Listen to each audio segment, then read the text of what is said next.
Mirë mbrëma, faleminderit, jam mirë, ju si jeni. Shenja e luanit, për shenja e luanit javën në vazhdim është deri ditën e premte, ndikimet në përgjithësi do t'jenë disi të luhatura. Kjo sepse diell do t'i vendosë tek shenja e peshqve, kur dielli është të vendosë tek shenja e peshqve, pra drejtuesi juaj është të vendosë tek shenja e peshqve, detyrimisht edhe energjia është e luhatur sepse është një shenjë uji dhe pak më tepër që është duke u shpërndar kompletërisht si energji dhe nuk dim se ku të qëndrojmë pak a shumë. Jemi pak a shumë në gjendjen që ishte shenja e binjakut, që jemi shumë të shpërqendruar dhe nuk dim se ku të fokusohemi, edhe pse për ju kemi shumë më të thjeshtë që të bëjmë këtë. Kemi ndikime shumë pozitive për ju, për fat të mirë, në lidhje me mbarimin e problemeve që mund të kemi pasur në lidhje me të ardhurat materiale të përbashkëta, sidomos ku kemi pasur mosmarrëveshje që kanë të bëjnë me ndarjen e pronave. Në qoftë se keni pasur marrë përgjigje më të themi negative, sidomos në lidhje me kredit, edhe kjo është diçka që gjatë javës në vazhdim do të fillojmë që të gjejmë disa zgjidhje.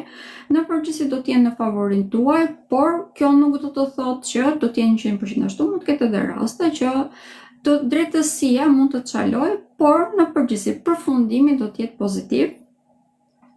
Kemi një ndikim shumë më pozitiv për këtë arsye, sepse do të ndihemi shumë më të vlerësuar dhe fjala jonë do të na dëgjohet më tepër dhe mund të jemi edhe person të cilët mund të ndryshojmë atë rrjedhën e situatave, gjë që do t'ja këshilloj që ta përdorni në mënyrë të krijoni atë harmoni që nevojitet për të rritur, duke filluar që nga dita e premte tutje kur dielli ketë kaluar tashmë pra tek shenja e dashit, duke qenë se dielli tek shenja e dashit vërtet lulëzon, dihet vërtet shumë mirë, energjia rritet, detyrimisht rritet edhe energjia juaj pak më tepër që është një tjetër shenjë zjarri dhe kjo do të thonë edhe mbarimin e periudhave ku kemi qenë pak a shumë në errësirë.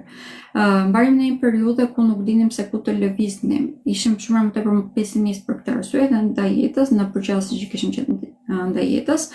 Ndërkohë që nga dita e premte tutje vërtet do të jemi shumë më tepër pozitiv, pak më tepër që dita e diel, që është edhe dita e diellit, pra dita e drejtuesit tuaj, është dita më pozitive e javës në vazhdim. Gjithsesi derisa të arrijmë aty, këshilla ime do të ishte që duke filluar sidomos nga dita mërkurë e tutje, të fillojmë që të ecim gradualisht drejt qëllimeve që ne kemi vënë vetes tonë, sidomos në lidhje me të ardhurat materiale dhe në lidhje me karrierën. Këtu do të kemi përkrahje vërtet shumë të madhe, do të arrijmë që të shkëlqejmë më tepër dhe nëse edhe ne ndihmojmë këtë si aspekt, detyrimisht do të kemi edhe më tepër përparime, gjë që do të thotë do të kemi edhe të ardhurat materiale shumë më të mira, sepse do të vlerësojmë më tepër siç e thash. Dhe këto të ardhur materiale nuk vërse vinë vetëm nga të ardhurat materiale të përbashkëta, vinë edhe nga puna që ne kemi bërë, prandaj dhe ne do të ndihemi vetëm më të vlerësuar. Si rridhoj, do të kemi edhe mundësinë që të krijojmë një ambient që është shumë më tepër harmoni. Kjo do të thotë edhe lidhje sentimentale shumë më të fuqishme, rregullimin e marrëdhënieve aktuale nëse kanë çaluar në një pikë ose në një tjetër, kemi një mirëkuptim shumë më të madh. Po në bezojmë më tepër do të ndihet nga dita e mërkurit tutje, po kjo nuk do të thonë se deri në atë ditë nuk do ta ndiejmë. Dhe kemi edhe fillimin e një periudhe ku vërtet mund të bijmë në dashuri. Kjo nuk është dashuri që thjesht do të dashurohemi me dikë, bijmë më tepër në dashuri me gjithçka, pra me jetën. Rikujtojmë se cilat ishin ato gjëra që neve na bënte që të rritet zemra.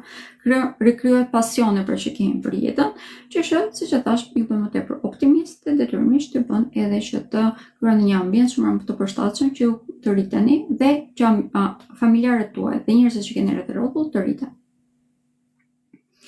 Zemrëtimi të ndjen të lumtur. Faleminderit. Pafshim.